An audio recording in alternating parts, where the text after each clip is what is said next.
Yes, brothers. Yes. All right. You okay? You comfortable? You have everything you want? Yeah, I'm good. Yes. Pleasure. Yes. Always, yes, always yes, love, man. Yes. I get excited when I come see you, bro. Do you? I get my antsy because I pay attention to your moves. I pay attention to what you do. You pay attention to the moves, the movements? and then like I reached out to you. I said, look, bro, we're due. We need to talk. And I mean it. I say it because I enjoy our conversations. It's almost like, you get the little event and we catch up, and it helps for the next, we go back out there in life and do it, and then we come back. I think I really appreciate it. So I appreciate you reaching out too, man. I think that's cool. I love to see that. Instead of me having to reach out to people, people are starting to reach out to myself, and I appreciate that, man. Yeah, well, I I know you're busy too, right? So I was just like, I'm starting to reach out a lot more though. Now I'm trying to change my perspective daily to not care what the result is, like that. You never know unless you try type mentality. So it's like,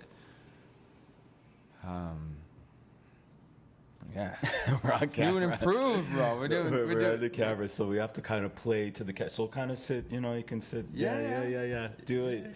Go on. Listen. Mic check. Yeah. And if you see me looking at the camera once in a while, it's just because I'm looking at that red thingy there. But I mean, we don't really have to look at the camera. No, we don't have to look at the camera. No. The camera sees us. Of course it sees us, but I'm just saying, the way we present ourselves and everything. Well, if I knew you were going to, I might have worn a little something more decent, you know what I mean? I like to be comfy when I do these podcasts, but whatever. So I just thought it was time. I said, look, we're due. I find each time we do this, this is the fourth time, I think, if my memory serves me correct. I think it might be the fourth time. Yeah, and I feel like there's been an evolution process, and The last one, bro, was a good one. Was it? Yeah. Yeah, it was good. That was how I just got back from Carnival. Yes. Yeah. It was a good one. I was in the studio. I don't know if it was the day after or a couple days after, and I went. When I was coming home, it was late. It was like 1 a.m. And from the studio, it's about an hour and a half drive. If I'm chilling at night, it's nice summer night, wind's blowing. got the windows down in the truck, and I'm driving back, and I listened to it, and I was pleasantly. I shouldn't say surprised. It was good, man. I knew it was good, but when I listened back, I was like, wow, man, that was deep. We went places. We always do. Yeah. And I think that's why. I'm just gonna put the timer on here. The evolution process for me to do it, and I just got off a phone with a good friend, and I was telling her. This is the fourth one. I'm on my way to my boy's podcast, and it's my fourth one. And I'll send you all the last four, and you can hear me from I guess it was almost probably a year ago that I started doing this podcast with you. And the first one was me explaining it was emotional. They've always been emotional. I think lately they've been more exciting and ready to do this shit. But I mean. And then I was going through a relationship process, and then the last one was great because I came back from Trinidad, and life, I'm ready to conquer it. Like I said, I'm taking real estate. I'm just doing things at a very more accomplished, faster pace, but still taking the time to enjoy the journey, and that's what counts, right? Yeah, bro. This is what I have to say. That inspires me is people like yourself. Right. I have, you see out there, you see people that are doing their thing out there that you don't know, that are famous, that are, boxers or MMA fighters, or you want to get into that? Oh no. But anyways, that inspire you, and I have people that are around me that inspire me, and you're one of those people, man. And why I say that, because it's frustrating, because I also see the exact opposite around me. Oh, don't. Yeah. That people that Yeah. I love, that frustrate me, because they're the fear that they have, they let it overtake them, and it doesn't allow them to get out there and get what's theirs. They're so talented. I mean, I could get deeper into it, but I'm not. I'm going to stay on the surface with this, but to just say that I see it around me, and it's frustrating. I let them know. I believe as a friend, or there's a loved one that's out there that I see has so much potential and isn't going there. I let them know, because to me it's frustrating that fear stops them. And I see with you, you don't. You grasp that and you go. You keep going. Every day I tell myself to try. Now my new philosophy is to do something I'm afraid of daily. So one thing I fear daily, because it's a process. That from I learned it maybe a couple years back, where I heard this quote saying, "You're most alive when you walk through the door of fear," and it made so much sense to me, because we are our worst enemies, or we'll be the ones to outthink ourselves out of something we want. And so when I put it into perspective, and then I said, okay, and then to really accomplish what you want in life, or do anything really, you could do anything you want to do. You just, most of the time, you're your own enemy towards accomplishing that goal.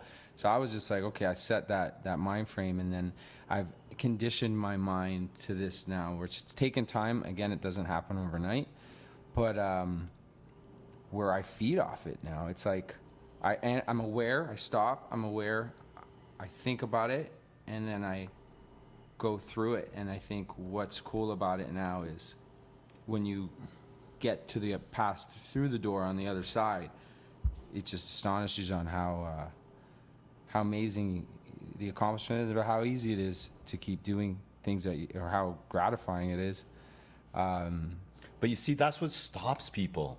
Is that it's an education, and it like, you see, like, bro, like, totally. See, that's what stops people. What happens, and I feel it too. There's many times that I have doubt. You know, for example, going to an audition, and it's a big audition, and I don't know what the fear is about. You know, like why that fear is so in there, but I have that fear. But you talk about something that I find interesting. Hold on. Go on. You talk about something that's interesting is when you get to the other side, it's not what's happening before, because what happens before is there may be a little doubt. There's obviously a bit of anxiety going on. Yeah. There's fear of failure. There's all these things that you're playing, and then you're talking to yourself, and you're grasping for strength. You're grasping for some sort of strength. Maybe it's prayer, maybe it's meditation, or to different people it's whatever, running on the spot, doing jumping jacks, doing whatever it takes to get them to go through that. And then when you walk through that and you have a little success in what you're doing, completing it, that feeling is the best feeling. That's it. That's the confidence. That's the esteem. That's the accomplishment. It defeats. It helps you control the prior anxiety, the prior emotions for the next time that you deal with that. Whether it's small or whether it's large, that feeling, and you being able to now focus on achieving that feeling is what takes away. Because essentially what's happening is we think a lot. I think I'm a fucking thinker. I'm an overthinker, and that's another thing too. I'm aware that I'm an overthinker. I always bring this up in every podcast. Awareness is key. Awareness is almost present moment. Is being able to stop going thinking this way, or stop going thinking that way, and stop your mind, and just be aware that you're going this way and you're going that way. That's it. And then leave it at that and work on that awareness. And it's almost like awakening. You're awake, but you're meditating. It's just, awareness is just everything, just to stop. And then try to condition yourself to do versus think and doing. Just do. And because what happens, again, that fear is created how we're thinking and what if and yeah, like tell me, for example, tell me some of the things that happened to you, some of your thought process when you're walking through something that you might have a little bit of fear and anxiety about. I initially I'm aware of the emotion it gives me. And what you're talking about, you nailed it, because you get this instant self-doubt, which is a synonym to anxiety, excitement, nervous. All these emotions combine into one ball of fear. And what you're refraining to when people stop themselves or are afraid to do things is that they focus on that ball. If they let it consume them, which allows them to maybe overthink themselves out of what they wanted to do and just be like, okay, you know what, I'm not gonna. And it's quick. It relates to ideas and execution. You can have a million ideas, but if you don't execute these ideas, nothing's gonna get done. And that's another thing I've been teaching myself too. Like, I have so many concepts in my whole life. I've created so many concepts and ideas, and what I realized that is I start these projects, and then something happens, and then I get sidetracked, and I lose focus, and then I don't complete the task of what I wanted to do. So that's another thing I'm working on, which is a sense of fear. A little bit different, but it's different, yeah. But somewhere along the line, something happened where it, say, scared me out of staying focused on that path. It's a different type of fear. Like, a little fear is like, a great example is when, I see this girl. I just went to the gym this morning. I go to the gym 7:30, and I see this beautiful girl every morning, and we see each other.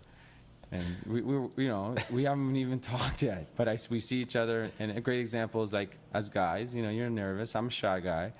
I'm not one of those guys who can just immediately go up to a girl and say, hey, but I'm working on that. It's, people that have conditioned their mind not to be afraid of rejection and all that.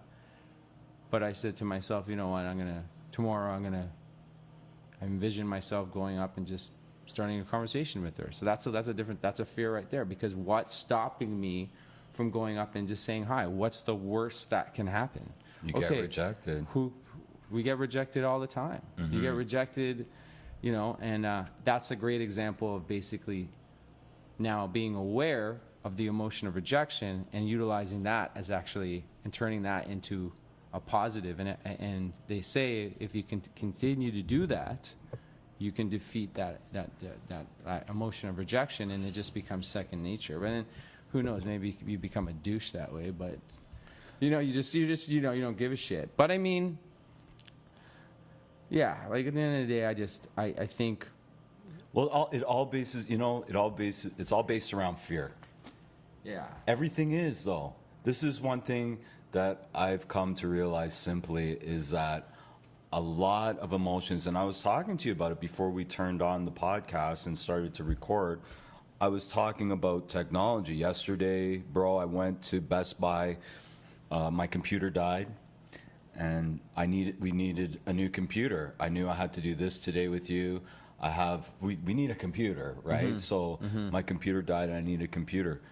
I'm from I'm old school, right? And I have a lot of people around me that enable me when it comes to technology.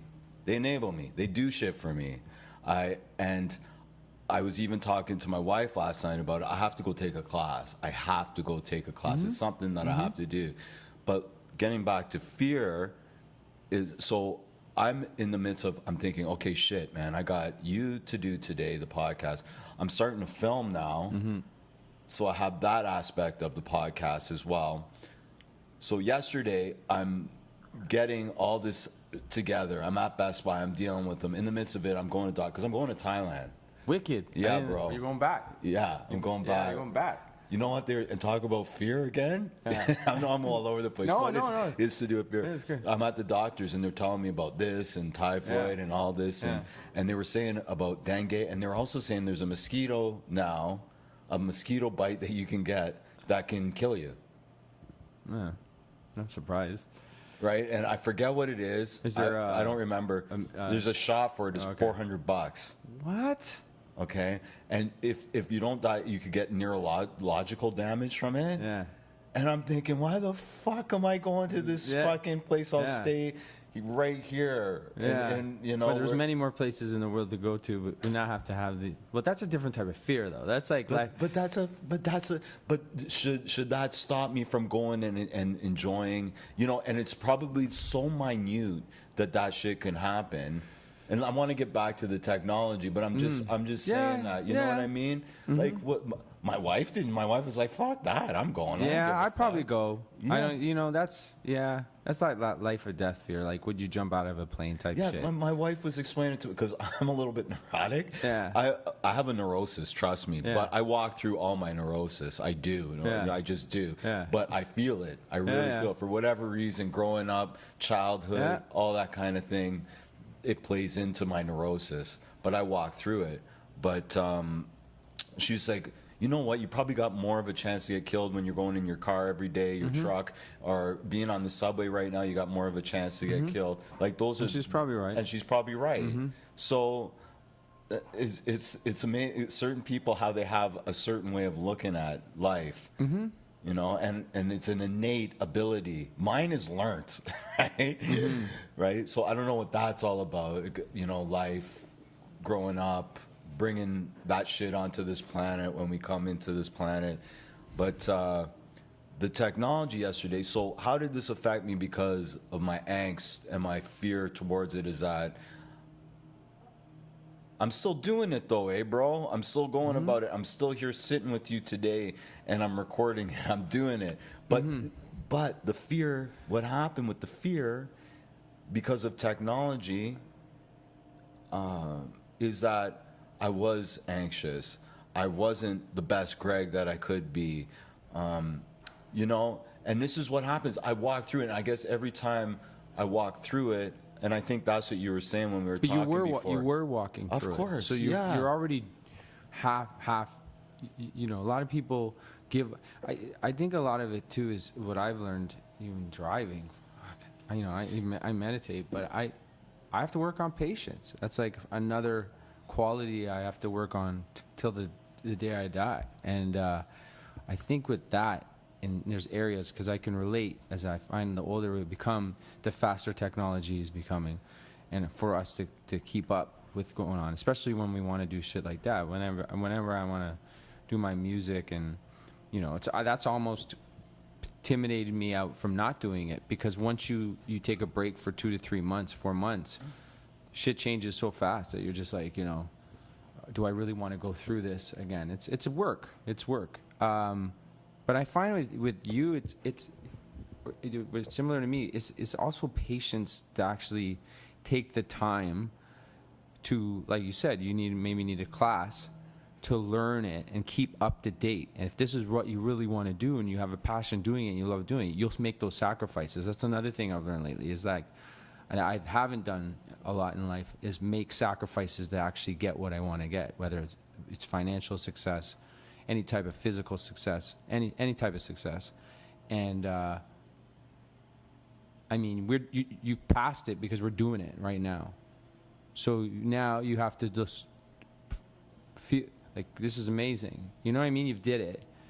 But you are aware of how it made you feel. Of course. That's it. Yeah. That's it. That's working on it, though. That to me is working on it, because that's not much more you can actually do, because you're doing it. You're walking through the door.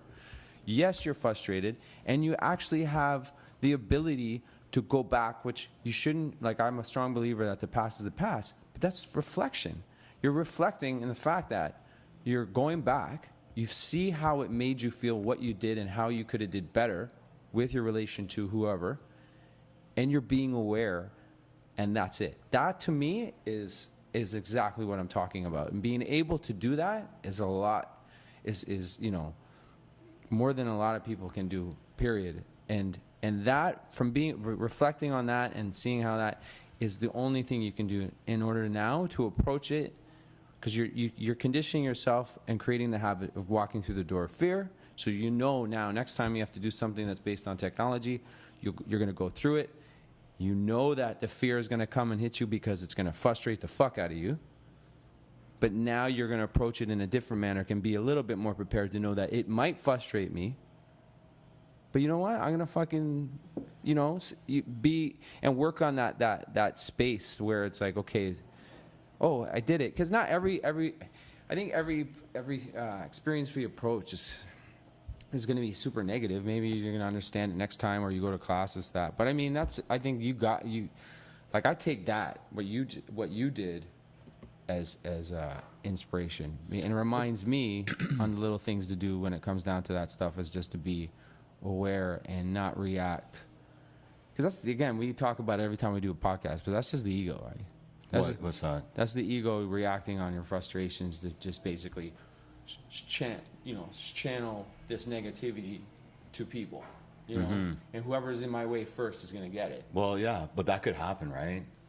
That's what usually that's what the world's doing right now. Yeah, well, that's what I was talking about on it's that's my little bit on my fear around technology and how it made me feel. And if, like, my wife might have felt a little bit of it yesterday, maybe the guy at Best Buy felt a little bit of it. Not much, because I try to, what I mean? Guy, yeah, I try the Geek Squad got it, Geek huh? Squad got, no, yeah. I mean, no, I'm cool, you know what I mean? Yeah, but yeah. there was that frustration, like, make sure GarageBand is up. You got, make sure, because do you know what I mean? My control. And they're so nonchalant about, it's okay. Yeah. They know what's up. See, because they have no fear around it. But that's you know what they do. I mean? Because that's what they do, and this is what I'm saying. We're not in our comfort zone when it comes to this shit, right? So. And you say inspire, and I'm inspired too, because you say, well, why you're pushing through, right? You're pushing through. I don't want to go off track. I want to stay on track here, but I was watching that fight on Saturday night, okay? And I don't want to go into it because I'm, first of all, I'm sick of people who judge people who are doing shit that are not doing shit. Do you get what I'm saying? Yeah, of course. I'm sick of it. It sickens me. It really does, and I have to say that it sickens me. I'm so over it. Michael Rappaport, I love Michael Rappaport as an actor. I follow him on Instagram. Yeah. He started shitting on Conor after that fight, like, yo, look, yeah, like chirping and shit. I want to delete him off my Instagram. I won't, because I love him and it's cool. And everyone's entitled to their opinion. Everyone's entitled to their opinion, but I hate. Anyways, I digress. What I'm talking about is I watch Conor. Okay, this is what I see, bro. I'm watching him before that fight, okay, fighting, and this is about fear. This is what inspires me, okay? This is what inspires me, is seeing him walk through his shit and continually, no matter if he has a success. For a joke. Amazing. Yeah, and listen, so I'm watching him, and he's getting his hands taped up to box the best fighter that ever lived. And this is just a dude from Ireland who 4 years ago was on welfare. And he's sitting there, and he's got so much belief in himself. I'm watching him, and I'm thinking, what the fuck is going on in his head right now? He's going to fight in front of millions of people that are watching him. He's going into that stadium where there's all these people. Yeah. Hold on, watch this. No, I'm listening. I'm listening. You got me going. He's solid. He's so centered, man, and he's getting to, and then he's walking down that ring, and I believe I have more anxiety than he does, because I'm thinking, is he gonna look like a fool? You're almost gonna puke. Yeah, you know what I'm saying? I'm watching him because I'm so invested, but I'm trying to see it from his perspective. Yeah, and he's walking in, and he walks in, and he goes 10 rounds, and he didn't look stupid, and he goes 10 rounds with arguably the best boxer that ever lived. And I look at that, and he was feeling shit.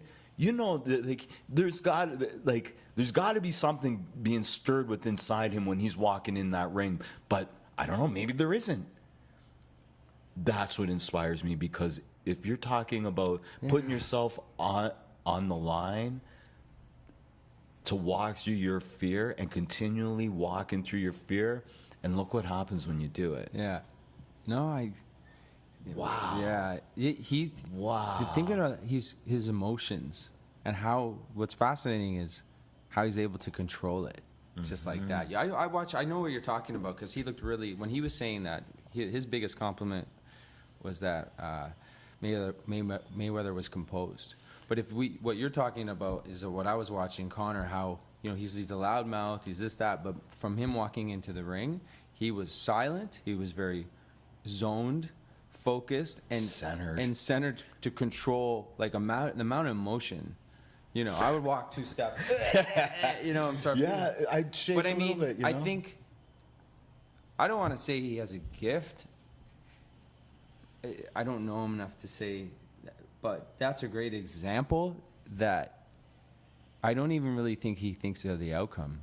He has to, I guess, in sense, that channel and envision when he's defeating somebody, like, they say like track stars envision the race, they envision them winning, and but I mean, with him, he's so he's able to, and I think he manages to do that so well that he can take in anything, and he's not afraid of anything. So yeah, like, that's to have no fear like that and be able to use it in a positive manner as fast as he did, and everyone's entitled to their own opinion, but you can't criticize the man for that shit. No way. If anything, you need to be inspired by that. Inspired, exactly. Absolutely. And I think people are just looking at, that's what sucks about sports and the whole entertainment and people that are in the entertainment business, is that, look, there's 2 sides of this fence. I don't believe anything. I've been in the entertainment business most of my life, and I know marketing, and I know what it takes to get people's attention. Sometimes you need to do the derogative, and to, as long as people are paying attention, whether it's positive or negative, it's some sort of promotion, and you got their energy towards you. So the fact that the people are criticizing whether it's positive or negative, it doesn't even matter.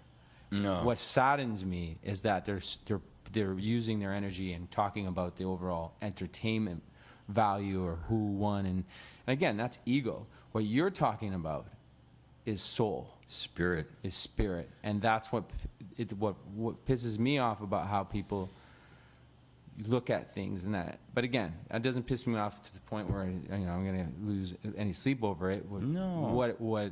What saddens me is the fact that people are not looking at just, and even Mayweather, he how composed and experienced. Wow. And but there's 2 sides there. That's the no fear side. The other side is that they made an agreement to make it a very entertaining fight from start to finish, from promotions to the end, and they knew exactly what they were doing, financially getting themselves into. It was a business for everybody. Everybody wins, and they were able to pull it off. So, again, it's just going to be another fight in the past, but to me it was a success. I had to watch it. I'm a guy. I love that shit too.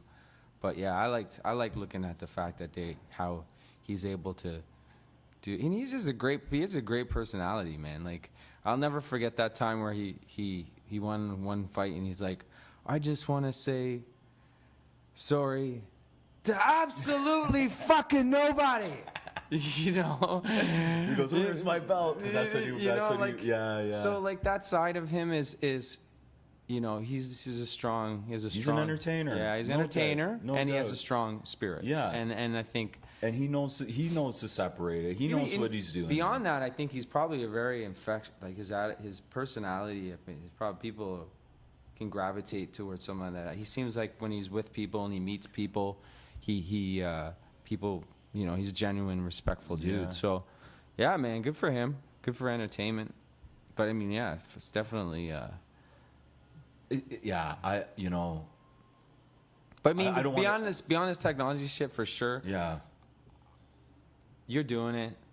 I want to continue to assist you with this. This is I'm, like I said, I have a lot of things to say. I think about podcasts every day, and I keep telling you this, and I'm here learning and studying what you got going on here, and you got your sound card, and you're I'm pretty close to probably putting together my own podcast, because there's tons of things I want to talk about, whether it's spiritual, motivational. I find myself lately with you going back on the fact of you seeing people that are not able to utilize or believe in themselves enough. I've been trying to coach more. I feel like one of my purposes in life is At work or anywhere. Mainly at work because it's where I'm there a lot, and I see because I find it self. It helps me. It helps myself when I do it because not when I'm coaching or channeling that positivity, it maintains me to be positive, right? And while we're getting through a tough service or a tough experience, when we get there at the end, we're doing it as a team, not necessarily as an individual. Well, explain that a little more so the people that haven't heard what you're dealing with know what we're talking about. Well, no, just like for an example would be, so I serve at a pretty intense restaurant downtown, and as of late, unfortunately, we've been short-staffed, and we know it as a server. But my job, as I guess a supervisor, is to go in and make sure I do this personally, I do this professionally, is to make sure that people are coming in with a positive attitude. I believe attitude is everything when it comes to doing things like this, and especially with your jobs. That we all have our issues that we deal with outside of work or externally, but I mean, the attitude dictates the outcome or how the universe is going to lay it down for us. I truly believe that. But what happens is lately, because it was so repetitive of short staff, a lot of my coworkers were coming and knowing that they were going to get their ass handed to them. Mm-hmm. And so when I came in, a couple of times I would see that I feel that the energy, and I would take someone aside or someone and say, like, listen, we've done this, we're used to this, and let's just fucking do this. Like, I'm good at it now, where nothing really defeats me anymore when it comes to any type of style of service. I truly believe that's another purpose of mine, is that I serve, in the hospitality industry, but I believe in life we're all here to serve. Mm-hmm. And if I'm able to be of service, any type of service, I'm trying to find my purpose even more in the big picture of how I can serve more of the world or more people. But I mean, just to be able to serve at channel, it helps me too, because it's tough. Like last night I did a shift, and people are horrible. This is the thing I wanted to talk about. Like, I'm waiting for the day I can actually leave the industry for a bit and just shit on everybody in the city. And mark my words, I'm a shit on you. Because it's what, Toronto? Yeah, just like, yeah. It on both ends. I think we have so much potential. We're so multicultural. We're so spoiled when it comes to food, similar to our music scene. We've got Toronto's one of the best cities, and we have people that are ambassadors on the restaurant end of things, just talking shit. And then, what do you mean? Explain that. I don't know. Again, this is my opinion. I still believe everyone, especially with social media now, everyone's entitled to their opinion. They have more platforms to project that opinion. But I feel there's certain people that own restaurants or that have or personalities in our scene. For instance, the Susurley thing with the tip thing. Like, come on, man. Like, this guy is in a certain demographic of people in our city or even in the world is considered a Toronto ambassador chef.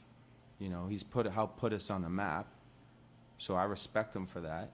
I know he's a great chef, very talented chef. He's given his empire to his children. His children are now running it. These guys are now ambassadors. They hold they take the baton, and they're just exploiting the whole, hard work. There's no inspiration, education whatsoever with their, and they don't have to, all right? They don't have to. Anybody's entitled to their own shit. They got their money. They're successful. They got Drake, helping them with a restaurant. But but I find there's more If you ask anyone that's worked with that empire or with their company, it's not positive.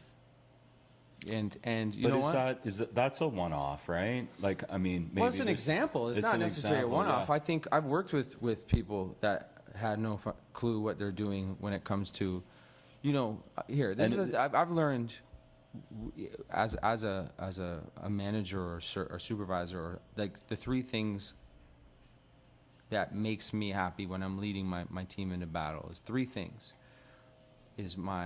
First of all, the guest. The guest is the most important person when it comes to it. For them, the fact that they're coming into your establishment, they're choosing through their choices to come into your establishment and pay for your product. Don't take that for granted. That's the first and foremost thing.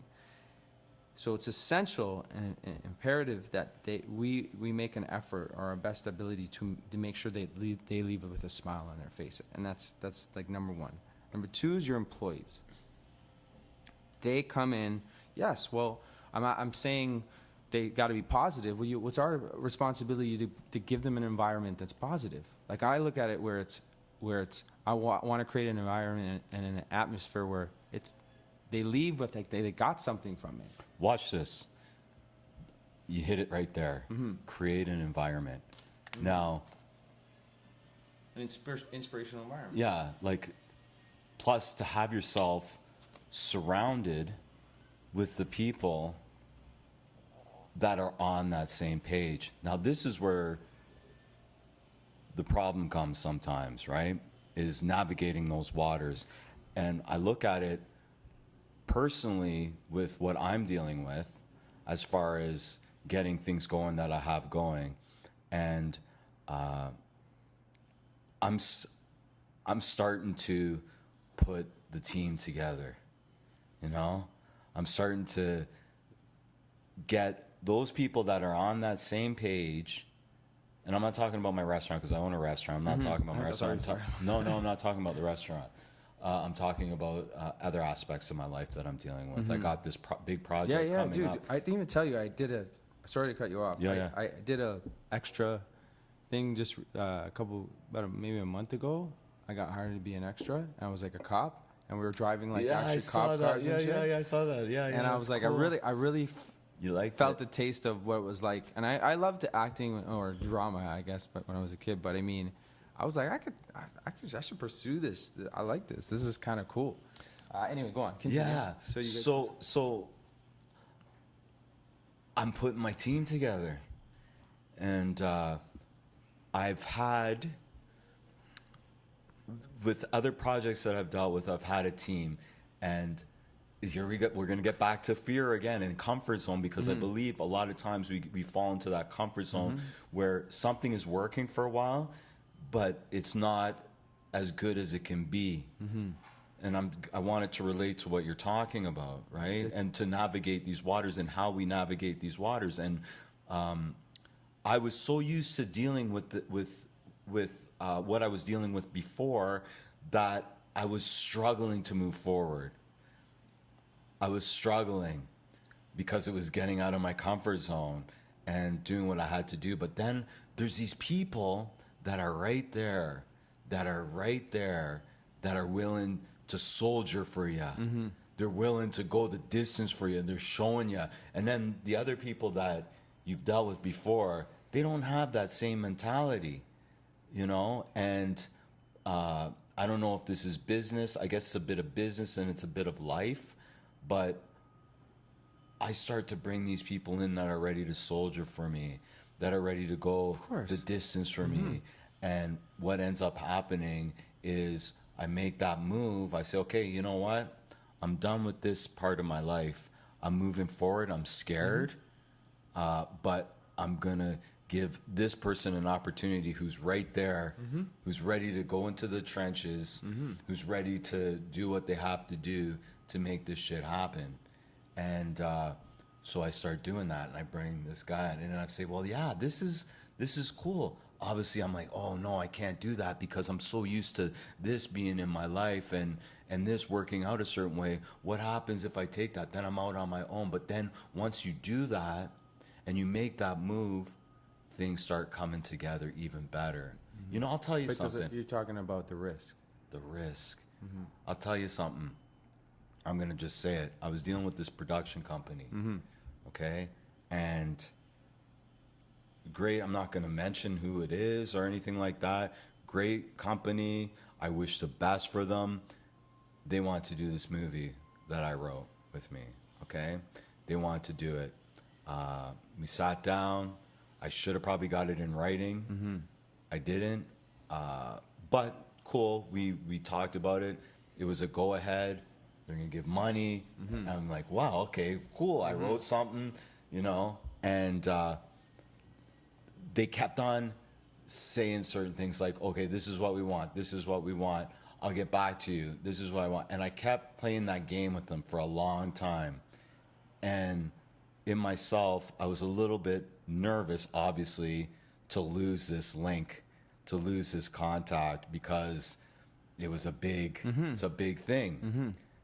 And I just didn't feel good. You know when you just don't feel good, right? Your intuition's telling you something. Yeah, your intuition is saying something. Your intuition is saying something. And that's, you know, that fear. And it took everything within inside me, bro, at a point during this whole process over the past year to say to myself,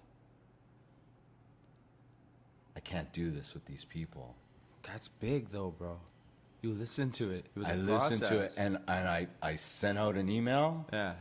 I said what I had to say and wish the best, because I do truly, from the bottom of my heart, wish the best, because they actually, them seeing something within me was big. Yeah. And I'll thank them. I'm thanking them for that. Yeah. I thank them from the bottom of my heart for that.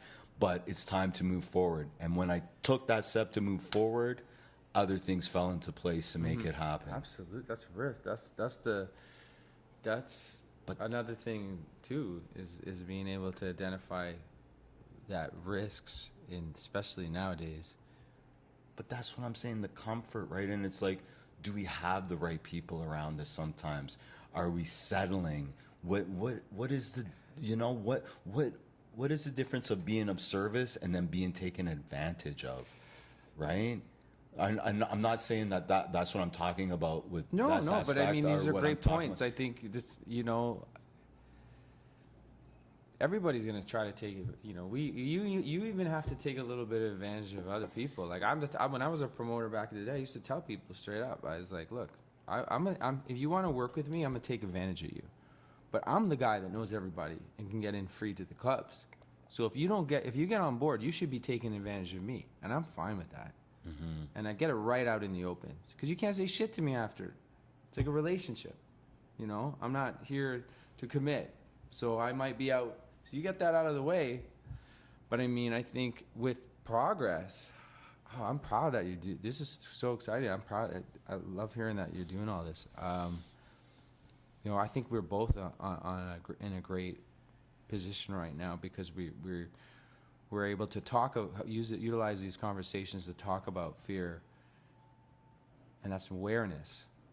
But we're both moving forward, and what happens, I'm learning lately, is with success, it's almost inevitable that people that are not, if they're not going to stay with your progress, the road of progress, that they either leave or you eventually move forward. Right. And it's nothing to feel bad about. It's just, you know, this is it. This is the choices you make in order to become successful. Like, can't forget, you got one life. You know, I'm a late bloomer. Me too, bro. You know, and I'm very fortunate that I tell everybody I got the Trini blood and the Asian blood, and you know, I was looking at myself today. I said, 50s are gonna be the new 40 with me. Like I'm only 40, so I'm excited, and just to hear what you're doing is the same type of progress and excitement. Where, you know, I learned too, though. Like I'm really looking for a mentor. I'm lacking mentorship. It's weird, but I do truly believe, again, that to be Sometimes successful. I wish I could take notes because, like, I want to take a note on that, and I want to take a note on getting back to the Toronto, to the service. To we'll the talk city. about that. There's maybe a reason why we're gonna maybe work. Do you know on what I something- mean? Like, I work want to on something else. I want to keep on that line because you know There's too much to talk yeah, about there's with so us. much to talk about. Yeah, but you know, and about service and about Toronto. There's a lot of things you know, that because like I was talking on the last podcast in Toronto and a representation of Toronto, and my I love Toronto. yeah.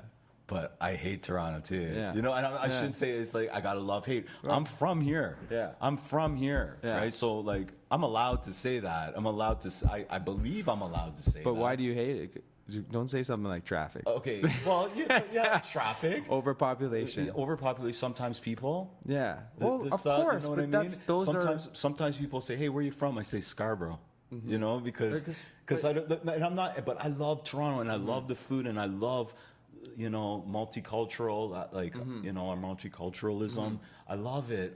But sometimes I get frustrated with it. Like the other day, I'm walking down here. This is a friend of mine's place, and sometimes I use it for the podcast. And I'm walking down the street, and there's this white dude, and he's in a BMW. And I said it on the last podcast. I'm gonna say it again because I don't know why it annoyed me so much. But I think it's got to do with Toronto and what we're talking about. Is like he's in his BMW, white dude with his top down, and he's got his earpiece in, and he's pumping on Yonge Street, and he's pumping Drake, and he's going top five, and he's doing it, man, and he's doing his arm, and I would love to see that. And I shit. just was like, I don't know, it looked wrong to me. Yeah. But it looked to me. That looked funny to me, and I'm not saying it in a fun. It just looked. It was like that don't. First of all, that don't make sense. It's your ego that's paying attention. Of course. First, right off the bat, and we don't get me wrong. When I say that, 90% of what we live off is the external eye. Yeah. I call it the external eye. It's the ego. But I'm bringing and it this happens up. it happens every day, every 5 seconds. Where you want to have an ego attack about judgment, on the TTC. Go on a bus and just let it go. And what you're saying is a great example that you have to laugh with just how stupid this guy probably looked, in our opinion. In our opinion, yeah. You know, He's having a good time. He's free. But I'm saying, is that a representation of Toronto? There's 20 million motherfuckers like that are doing that to Drake, and that's what's crazy. Is that a representation? It's a part of a representation of Toronto, but it's not the only representation of Toronto. Yeah, but I don't even think that's really even when I say, like, I just choose to look at the positive sides of Toronto, and that's how I live because I can't. I agree with you. I see that shit every day. And I agree with you. I agree with you. I think what annoys me is that yes, I'm surrounded by people that. And I don't want to sound arrogant and conceited, but I mean, I don't feel people are on my level, and I keep that. I'm silent about it because who wants to fucking hear that? Who wants to be around someone that thinks they're on a higher level than anybody? But it's only my self-progress too, though, right? Yeah, but it's self-progress and self-understanding and self-positivity and anything that I can do to maintain my positive as a leader without a title. And that's why I say with the coaching thing, it's like I can't coach and help people maintain positivity and believe in themselves if I don't maintain it. Yeah, but we're human, bro. Yeah. So there's times we're human. Like we can't. We can't. Listen. But I see it. Dude, I can judge it. Dude, judgment, service. You should see the people. Like I can, dude. But this is what I'm talking about. But this is what know. Listen. Just hear me for a second, okay, bro? I'm not saying I have lots of love for that guy in that car. I do. Yeah. Trust me. Yeah. I do. But in that moment, I'm saying how authentic is this? That's totally what goes, picture, bro. But that's what goes through my mind is like, what's happened? What am I in some alternate universe? And I mean, not to take away from, because I love Drake. I think Drake. So what's the positive about seeing that guy like that? He's enjoying himself. Yeah. He's free. Trust me. Like I see that. I'm just. But what's the negative? I'm just being honest because you know what? I want to know the negative. You want to know the negative? I don't. I feel it's not authentic. I feel like it's not authentic. That's period. His ability to act a fool was not authentic. No, his ability to do what he did was great, and I give it to him enough credit. But to me, it's not like Were you embarrassed for him? No, I wasn't embarrassed for him. You just look like an idiot. No, what? See, I'm trying to get it. I'm gonna tell you. Okay. I'm from a school where I listen and I love hip hop. I love Future. I don't like Future. Yeah, I don't. But I do. I like the beats. I like the music. Well, that's the thing. I'm just saying. I like current music. I'm not a hater. I like all music. Listen. Yeah. So when I grew up, there was music that played, and it to me, and I know people will probably disagree with me, but it was authentic. It was from the streets. It was urban. Yeah. Do you know what I mean? You know what you're talking and so and not that I'm against what's going on now in that world. I'm not. I love it. I listen to Drake, man, when I'm training. I listen to his rhyme scheme because I'm in music. I love it. I'm a fan. I'm not trying to take. And I think he's done a lot for Toronto. I'm not. But when I see that, I guess you're saying that ego part of me is like, meh. I think it's more that's not authentic. If anything, I think it's like, to me so I'm relating it to, because I think there's similarities of how we view this, because we're the older generation and we were born in an era of music, and I say this almost nightly to some of these kids, because this guy was last night when we were closing, he was playing the new ASAP Mob album, and my ears to the street no matter what. I love music like you. I'm a big fan, but I think it's almost disappointment. Because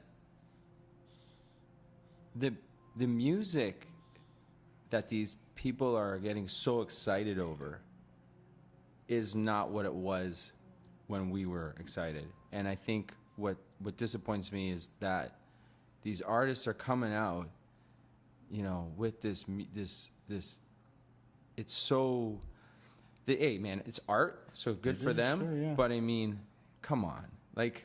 We grew up in an era where, bars and lyrically, you had to actually push your mind to metaphorically fascinate people that were listening to your rap, to your lines. And now, it's a great example is this guy Nav.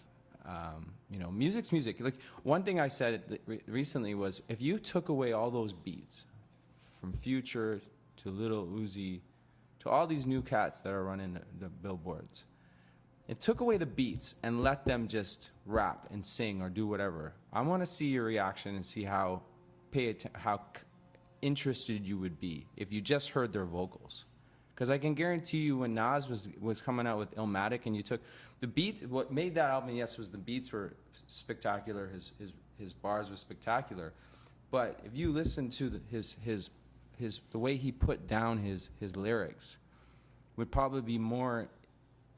You'd be more interested to. I don't know. It's just, again, another personal opinion, but I find these guys are just doing repetitive melodic music, and it's very easy in our social media, younger generation society, to use your brain power to just give in and do and respond to it, versus which is where was with our generation. I find it was a little bit more intellectual. It was more, I don't want to say inspiring. Everyone uses different things. But it was urban too, right? Yeah, like I was relating to the guy who was saying like Fabulous. Like, so he played this other guy named Wiki or something from New York, this new cat, and he had bars, and I was like, well, yeah, that's sort of kind of how we look at it. But through the evolution of music, there's been. See, the thing is, hip hop is the music of future, and respectively, our era was the one that put it down enough, even before me being born, with like Grandmaster and them. So when that shit popped, we thought Snoop was big, but it wasn't big in every culture or demographic. Now hip hop is more popular than rock and roll. Mm-hmm. So there's segment markets. It's so big that you can have these people that like this, trap music. You can have these people that like that West Coast, I still to this day think Corrupt from Dog Pound. Yeah, that yeah, yeah. style of West Snooping, Coast, yeah. that G-Funk era. Yeah. You can have the Southern. You can have your mumble rap. You can have that. It's so big. It dominates so much of music that it has multiple segments. So that's why you're hearing so many people are listening to hip hop. But I mean, I think a lot within those segments, there's few that actually educate. That's what I think the word I was looking for. Our music was a little bit more, I find, was the artists were making an effort to educate. Slowly, they were educating us on bottles and jewelry, but they But didn't not really- always, not always. like De La Soul. Yeah. A great Or Tribe or just whatever. came to my head. These guys just, But then, I don't know. I guess it's personal too, man, because I'm still thinking about this guy. yeah, but this is what And I'm it's- saying. and it's Like, I'm hard. thinking of a guy like Tupac who laid it on the line and had that duality of that struggle with, the money and the drugs and the pussy. And then on the other side, that consciousness and had that. And it was all going through his music. And it was, it was real. Deep. Right. And not to say that that's not out there now, but it just seems like, that was from, like, what is it, like, where hip hop came from the streets, from New York, from the underground. And now it's like, of course it's popular, but like, just getting back to my friend on Yonge Street, that to me, there seemed like there was a disconnect there when I looked at it. And not that, like, of course he's allowed to do that, but there's like a stockbroker coming up the street, pounding Drake and, That's pumping the his thing too, is hand, I think the money aspect of it and just balling and that whole, like, clubs is different since when I was doing clubs, and it goes well. That type of music goes well in the club, and it's melodic, but hey, man, you just, I don't know. Music to me, I love music. That's why I'm listening to soca so much, because I find with soca, it's changed my life in the last couple of years. I've always been but more into it now than ever, and I actually every day I'm trying to work more into it, because I really believe that music has more purpose, I guess is another good word, besides education when it comes to music, than what these guys are releasing. Because if you're talking about perks and mollies all day, yeah. right? Like, what's Molly, the purpose here? What's you still got to wake up and have a hangover. You still got to wake up and feel like shit. So what's your real purpose here? So with soca, I look at it differently, where it's actually bringing cultures together. The more commercial or mainstream soca is getting in Toronto, like these parties, Soca or Die, that Dr. J does, it's like 5,000 deep at Cabana. More and more, every time I go, I see more colors. Okay, watch this, and you're gonna have to hold the mic for a second while I go to the bathroom. Yeah. I'm gonna just ask you this. We'll get back to Toronto and the people and the service industry. You want to get into that, eh? Well, sure. Can you hold the mic for 2 minutes? Yeah. Just yeah. What do you mean? Because that's like, well, you were talking about that before. So we you want me to talk about it while you go to the washroom? Yeah, and we'll continue. But like, we go down rabbit holes here, bro. We go here. And then we But just- that's how it's. I think how it goes. should be that Yeah. way, because it's very organic. I think when the day this shit starts popping off, we'll start writing our topics of discussion, or maybe we'll have enough followers where people will tell us what to talk about. Anyway, you want me to talk about just randomly talk about service while you come back? Yeah. I can tell you that service is a great way to be able to see how easy it is to judge people. But again, if you take that in a positive way, it's also a great way to utilize information to try to understand that everybody's different and has their own character in order to give them a unique experience. Does that make sense? Did you hear that? No, not at all. So I find, like, with how easy it is to utilize service to judge, because it's so easy. Your ego just initially, like, you look at someone, they walk in, their body language, you're just like, oh, look at this this guy. Or you look at like someone that just treats you in a way you're just like, whoa, wow. Like it's just so easy. Now you can see it within your colleagues and your other employees that work with you. It's constant judgment. But I mean, I look at it in a way where I'm trying to utilize that information as tells, as intel, to try to figure out the character I'm dealing with or the person that I'm currently dealing with in order to provide a unique experience. Because everybody's different. That's how I look at it. So, you know, what type of water they drink, how fast they look at me, whether they're looking on the phone. I even, like, because I'm mixed, I don't mean to be racist. The last thing I am is, you know, I'm very fortunate to live in a multicultural family. So I never looked at color or race. But I'm able to, because of that, I'm able to utilize race as how people dictate how they eat. How I eat. If anyone's always fall off the chair. If anyone's been in the Chinese restaurant with me, because I'm you like your Chinese food. Well, I'm part Chinese, like I'm part Asian, so it's yeah. like I eat. I don't give a shit. Yeah. Suck and chew and. But I mean, you suck the marrow out of the bone. I'll do anything. I eat anything. But I mean, yeah, I don't know. What's disappointing me in the service industry lately is how people are forgetting to treat servers like people. That's what hurts me. Yeah. And I know everywhere's different. Every yeah. restaurant is different. But I mean, I think people are forgetting that most of the people in the industry, hopefully, are there because they genuinely like it. Maybe not. It could be wrong. I think people don't like serving. No, right? they don't. See, that's what I mean. I'm one of kind that way, bro. But like, you know what? I don't like. It's not like I like it, but I utilize the fact of why I'm doing it and why I'm doing it now because there's a reason why I'm doing it. So, you know, I think it's an end to a means, and I think maybe 5% really want to go the distance and actually own a restaurant or become a manager. I agree. I think it's a lot of artists do it. But you bring up a great point about how you got to treat these people with respect. And I think this is what will be good about this. What we're saying now is that, you know, most people, well, let's say most people do treat servers not bad. Let's say there's a smaller percentage that don't, okay?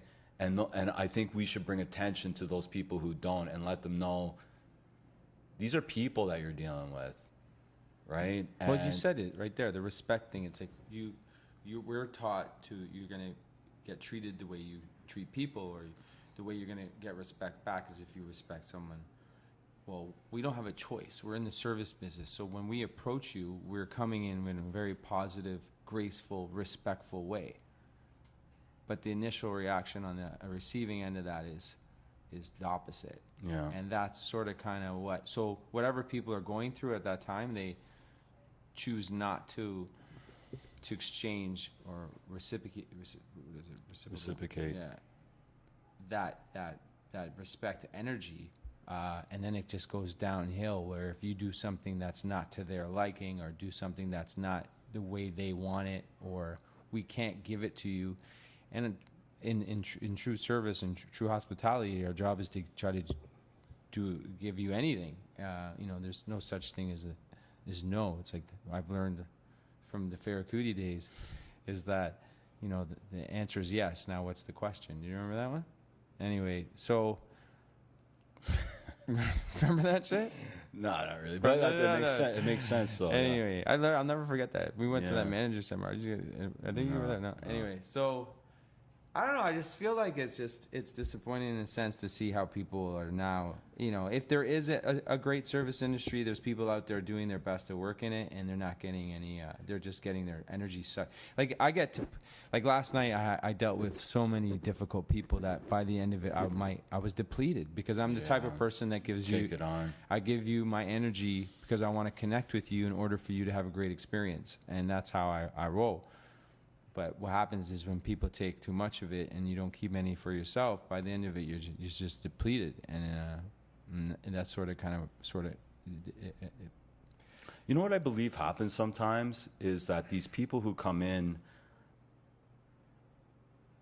if you want to like try to look at it in a different way, is that they have shit going on in their life, and now they come into a restaurant where they're dealing with somebody who can't most of the time talk back to them, so they feel empowered. great, And maybe in their life they're not.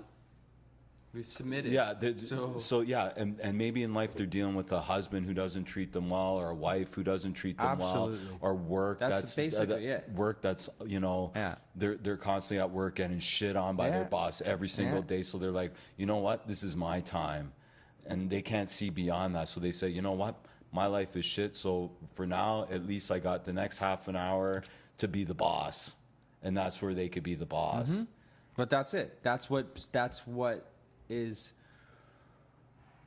upsetting, is that they're utilizing them rather than going out to eat food that they like. They're using it as They don't care about the food. They use it. Well, look, I work at a restaurant where people come for the No, food. I mean, they obviously, but But I'm I saying when mean- you're in a situation like that, But they use there's it as there's people that won't be happy, no matter how good the food is, no matter how Yes, good the yes, service is, yeah. no matter how good their experience Yeah. is.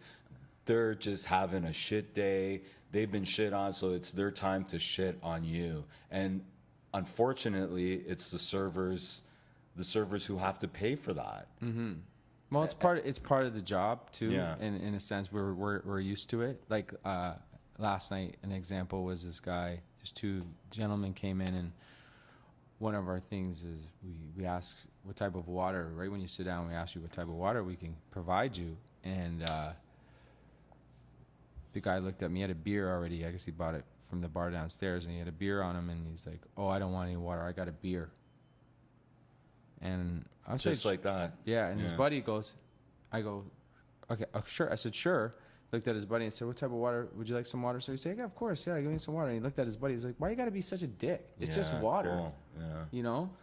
You're not gonna want to, after you eat food and it comes to thing, maybe something's little, you might not want water. But initially his reaction is like, no, I got a beer. So let's look at this here. Well, it could be a lot of things going on with this guy. It could be a lot of things going on. Maybe he's looking at you saying, "Oh, this guy's, he's a good-looking dude, whatever. He seems to got a little bit of a swagger. I don't like him." I'm not saying that this is what it is, but there's many reasons. That wasn't it. But what was it then? He's a dick. Whatever there's he's a going reason- through. but there's a reason you why said he's a it dick. earlier. His universe Yeah. is what makes him who he is. Right. To me, my approach is pretty genuine, no matter who it is, because I know that's, like I said, It's your job. I have a strategy where I'm initially trying to find out what type of person I'm dealing with, because everybody's different. So I have to. But are you coming with That's like the kill 'em niceness theory. But are you really coming with Absolutely. acceptance and love to this person? Absolutely. Yeah. I bring a sincere vibe. It's not a business vibe that you're coming and saying, "Okay, this is how I run." See, Yeah. sometimes I can see it before I even talk. Mm-hmm. Sometimes people don't want to be approached, so you have to let it go a little longer. But I mean, any type of, it's sincere. It's like, I don't know. I'm a deep individual that way, because I feel like we're all meant to connect that way. So here, if you're in my place of business and you're going to come sit down and I'm the one that's going to serve you, no matter who you are, I'm going to try to give you the same type of service that I gave everybody else. So it's a genuine, it's a habit now, because of how many people I ask what type of water you want, but it's a genuine approach. But I'm also utilizing it to figure out exactly what kind of person I'm dealing with. And in this case, his energy or his reaction was, okay, this is the type of person I'm dealing with. The other guy was a little bit more at ease and a little bit more fun and laughing and smiling. So this is the type of person that I'm dealing with. Right, you said it right there. This guy's universe is probably not as crazy, tormented as this guy's universe. But I don't have time to really think about that. If you want to talk about it right now, that's the truth. He's a dick for a certain reason. Maybe he's a dick all the time. Maybe he's a dick right now. Maybe he's a dick because whatever the case may be. But this is the type of person I'm dealing with at that present moment. So regardless, his buddy loosened up the vibe. He's like, bring him some water. So I drop water. He was a little bit more he was a little bit more demanding. First of all, he said right off the bat, I'm a chef. Any chef usually doesn't tell you that you're a chef. Yeah. A chef, right? And then, he had asked for certain things I couldn't provide. But I mean, going back to what I just said, I knew exactly what I was getting into by the first initial contact. And I'm used to that. So People are amazing, eh? amazing. So in some sense, what I try to coach and teach the team is that if you have that initial reaction, I'll ask them immediately from that guy, what are you going to do? What's your next, what's your energy like? What are you going to go into? Unfortunately, what I teach him and what I've trained myself is you have to kill him with even more niceness. In the hospitality world, you have to kill him with niceness. Like nothing phasing you. It's like acting. This is what I was relating the two with, like when I go out on the field, 'cause sometimes I'm having a shit day. They tend to forget that our universe could be just as bad too, right? So when we come in and we want to be all graceful and shit to you, and I just found out my nana's sick or some shit, do I really want to take your shit?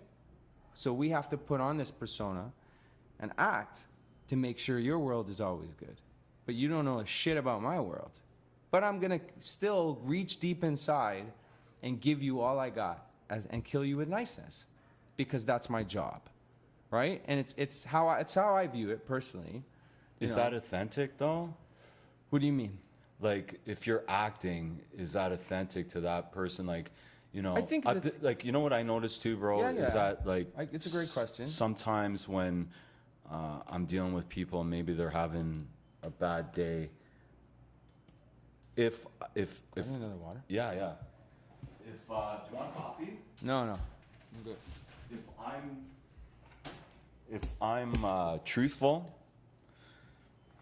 and I could come from a place of goodness, I might actually be able to change the water guy. You know, if I'm coming from a true That's my place. goal. Yeah. So- That's what I'm getting at. So that's what makes me tick anyway, right? Mm-hmm. That's my challenge, that I make my every table different, every guest different. But to answer your question about authentic, at that present moment, no, it might not be as authentic as I could be because I'm having a bad day. However, I think what dictates is the level of care. And yes, you are human. So it goes back to don't beat yourself up over about the fact that you're not being authentic to every individual that comes into your restaurant. 90% of the time I am authentic. There's certain individuals that catch you at a bad time, so you might not give them the best you or authentic you. However, you're entitled to that too because you're here, you care enough, and that goes back to the fact that, look, man, if you're here, you care, and you try to do your best job, and no one can take that away from you. I just mean, it's funny that I'm special that way now because when I see somebody, I have this thing where it's good that you have video now, where this is like the par level, where everybody comes in, and then when you meet them, they're depending on how bad their day is or already maybe screwed up on something, their experience could be down here. I like to that's more of a challenge. I feed off that because I look at it where, okay, they're here. They're not here. This is how everyone comes in. We do that. That's what we do. Mm-hmm. But they're here. So how can we take them from here and bring them here? And nothing is reassuring and feels better when you can turn around an experience to that magnitude where you have someone that's just, we fucked up on a dish or just something went wrong while they were coming up the stairs or some shit. But, I look at my peers and my management and we look at each other in the eye and we say, okay, let's do this. Because that's what we do on a professional level. We have the product, we have the tools, let's do this. And then that's how we enter the situation and we say, okay, this, that, and you just turn it around and you bring it to the point where they are actually shaking your hand and you made a difference. Yeah. And you made it a change in their and they say genuinely thank you.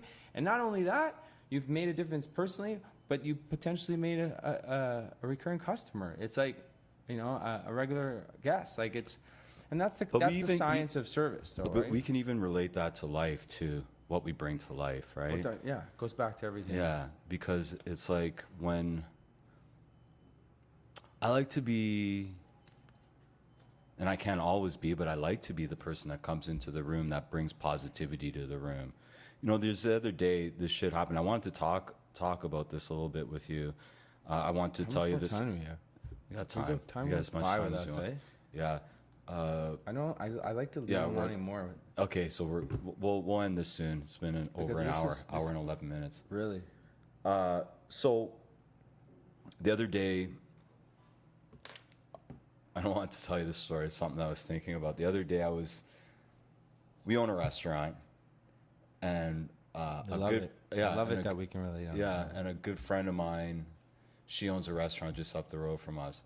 We're out of town now. We're outside of town, so it's a little bit of a different vibe than Toronto. So myself and my wife. I met up with my wife, and we went to our friend's restaurant to have lunch. And I'm sitting on the patio, and there's these three gentlemen that are sitting beside us. And so we're sitting there, and myself and my wife, we're having our lunch, and these gentlemen, they're drinking a couple beers. White, older gentlemen, probably in their 60s. And they're sitting there, and they start talking because we're close. So they start talking to us, asking us, you know, how our day is going, what's going on. Small town, people know each other. They want to know who these people are. And we told them we own a restaurant, Spanish tapas and all this. And they're talking to me, and they said, are you a spick?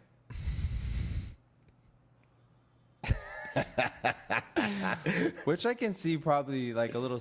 I am Spanish. Yeah. I mean, I'm I can see Trini. it, no, but I can see how people look. You know. Yeah, but I don't think that's the right terminology that you use. Obviously. So I heard this. You probably did the. I did. I have a certain way of dealing laugh? with shit. Yeah. You smile at things like Yeah, that. yeah, You're like, yeah. Because you're almost like taken back to the fact that this motherfucker really just say that. Did you just say that? So this is, you know, talking about how to relate to people and come with love and understanding. And I'm sure there's people out there that would say, fuck that shit. I'd fuck those people up. And that was kind of that's kind of the first thought that I had in my mind was like, you know, who are you? What the fuck? What the fuck? And so, That's the ignorance. you know what? I was like, you know what? I ended up leaving that whole situation, shaking all their hands.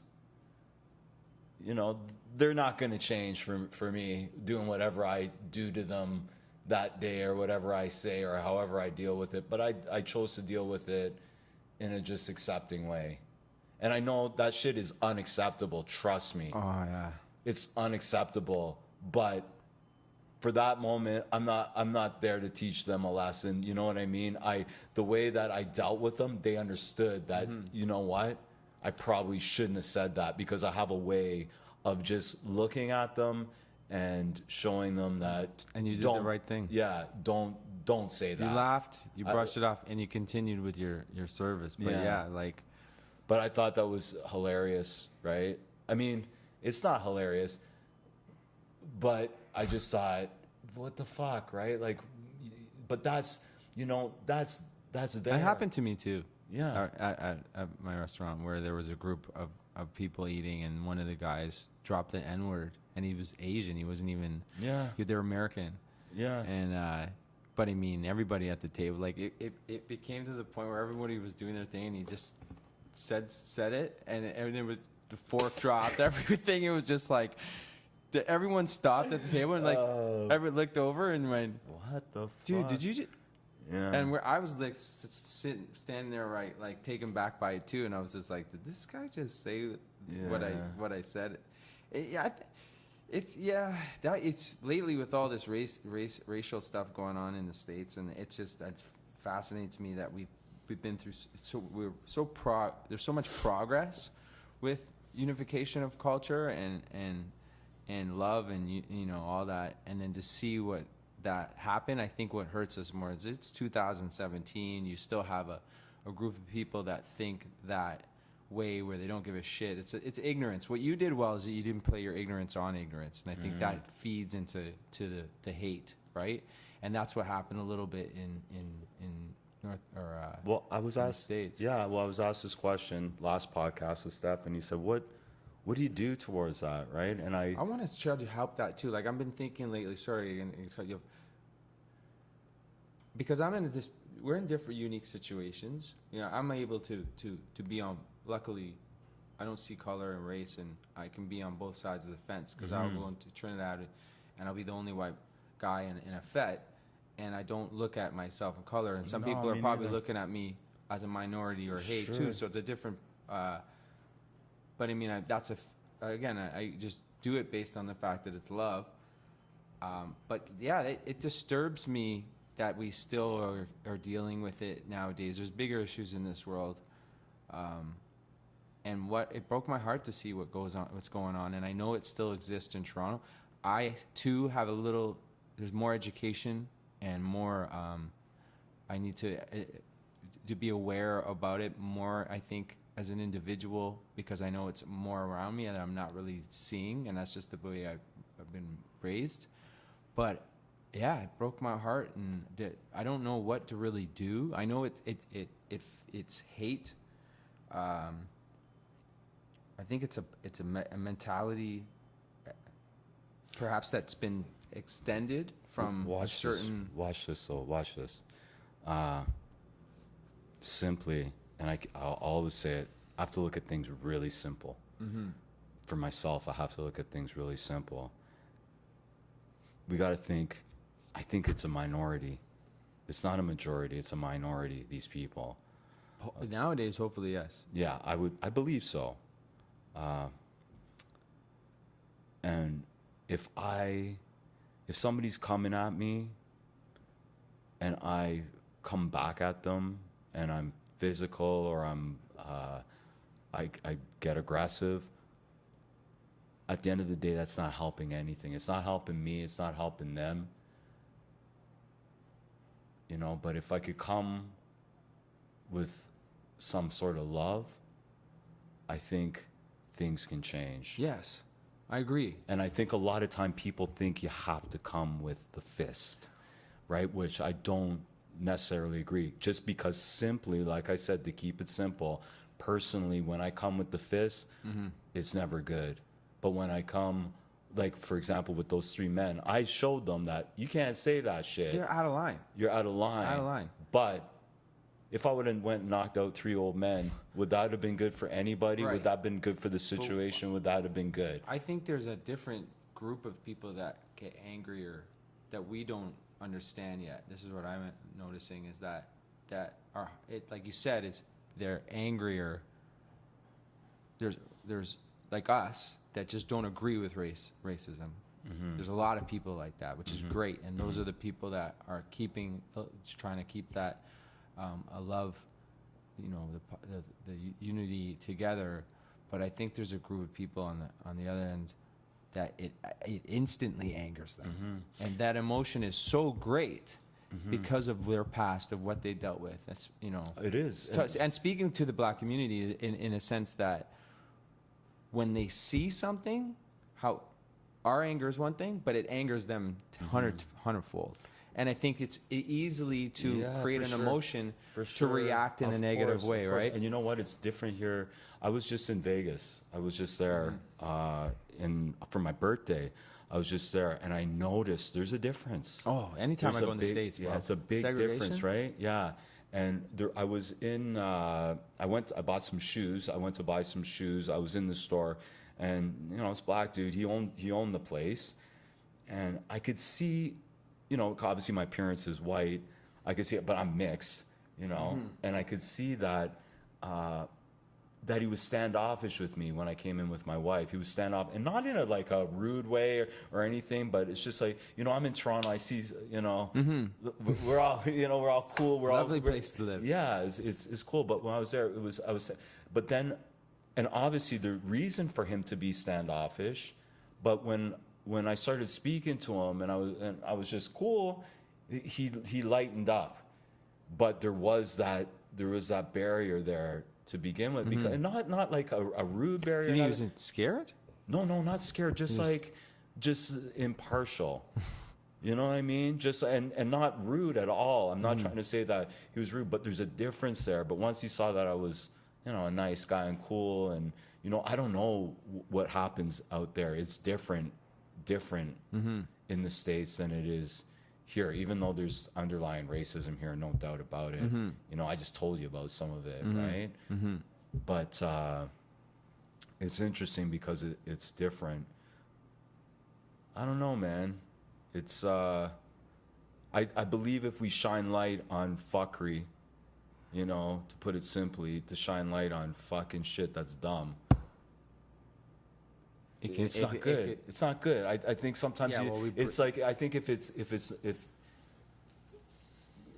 we should take the power away from it. I believe that feeds into that bullshit, right? Sometimes by just constantly going on when it's also a great excuse to if you're just not doing well in life, you know, you can utilize it as a platform for hate and just not, you know, because you're scared that someone's taking your shit. And that's, hold on, full circle. Yeah, that's what I noticed down there, is that the biggest thing that the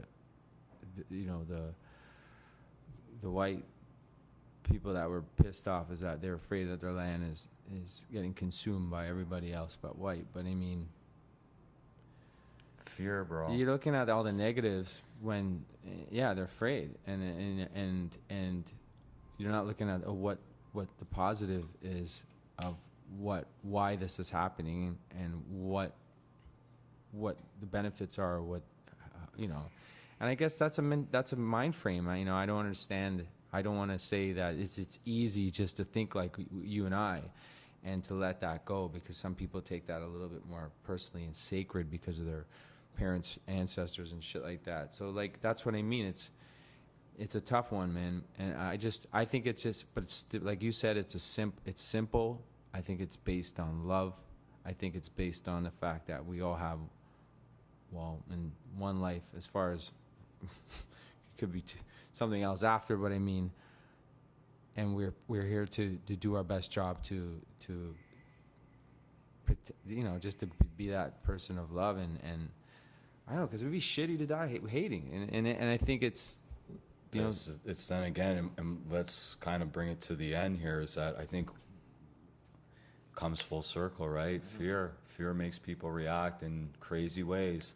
Just like how my little fear towards technology might have got a little bit upset. You know, I mean, it's all true, and I really believe, you know, like, what's one thing that makes this world crazy is fear. And even to the littlest of, you know, looking at my technology and our little things, or fear the whole world was afraid when Trump got elected. Yeah, let's not go down that hole. Let's not go down that hole. Yes, no, I don't like talking about it. Yeah, either, but I mean, that's next podcast. But there's we nailed it. I guess the topic of discussion today, in an organic way, was fear.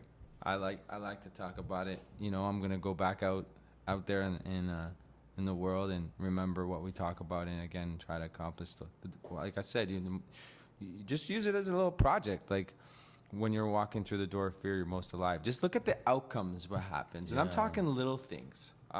Another way to look at it in a more simple way is to try to do things you don't like doing, and how productive it on a daily basis. And I'm talking things like laundry. I'm talking things like ironing. I hate ironing. You hate ironing? No, I hate it. Yes, brothers. But I mean, like the little things that you know, go visit. It's like, why is it so hard to go visit family? You know, go like, even my little sister. My little sister's coming to town, and I feel like I've been the shittiest brother because I don't talk to her enough. You know, and what's preventing me from calling her? And that's those little things that I'm gonna work on, is to go through those little doors of fear, to do those little things, because I guarantee you it's gonna make me feel better. So yeah, man, fear is it doesn't have to be bad, you know. It could be what motivates you to change. Absolutely. All right, brother. Yeah, I feel like we've talked, it was like an hour and 15 minutes, I think. No, it's an hour and a half. Hour and a half. Tons more to talk about. It's great. I appreciate it every time we do this. I hope we keep you keep getting more people into it, and I think what you're doing is amazing. It's a platform for all of us to get a lot of emotions off our chest, as well as talk about things that I think is positive, you know. Yeah, important. So, cool. Thanks for inspiring me too, bro. Oh man, all the time. My little well, brother. dude, it My works. little brother. It works both ways. My That's little why I brother. checked. I was Yeah. like, I'd send you a message. I was like, we're due. Because Yeah, I need that I love energy that. too. I love think that. what's love cool that. about, and we don't, what maybe next time we'll talk about is a little bit more of your projects, a little bit more what I got going on. Like I said, I've been taking my real estate license on the side. Yeah, yeah. And I've been Big put up. myself Big in up. again, another challenge and fear that I Yes. didn't think I was going to accomplish. And I'm telling you, wow, I was jumping around when I passed on the Yeah. exam. So That's I'm what it's even more, about, man. I'm even more That's what confident it's about. and excited. Yeah, So, that's and I what want it's to hear about about. your movies and you even talk about your music. Yeah. You Oh, know, yeah. Do you you like know. the video? Which one? My Yeah. mom said. I like everything you do. Yeah. Don't Thanks, keep doing man. what you Yeah, do. man. Yeah. You know. Thanks, man. I know you though, so that's why. Like I know from the beginning when you started doing it and how you never given up, and I think that's inspiration whatsoever. Yeah. The fact that you're doing that shit, just keep doing it. Thanks, man. Don't worry about anything. Oh, I people don't. like I can be constructive criticism. You know me. Yeah, yeah, yeah. But don't even care about that. Oh, no. Just keep doing it. Yeah. And doing what you love to do, and that is enough inspiration alone. Yeah. Because it's like when Conor McGregor walks down to face that. We out, you know, yo. because you know what? People are all judging him and that, but he's still walking. I just keep wanna, walking. I just want to apologize to absolutely fucking nobody. Oh, or on this one where everybody was doubting him when Diaz choked him out, and then he went to fight him again, and all the fighters are saying he's gonna get beat, and they're showing all these things where he's gonna get beat. Yeah, he can't last. Diaz is gonna kill him. Diaz is gonna kill him. And so watch this. He goes to 5 rounds and beats Diaz, and he's on his crutches in the back, and all the fighters are going, "Good job, good job." He goes, y'all doubted me. Y'all doubt me. Doubt me now. Yeah. I haven't seen that one though. Oh yeah. All right. All right. Peace.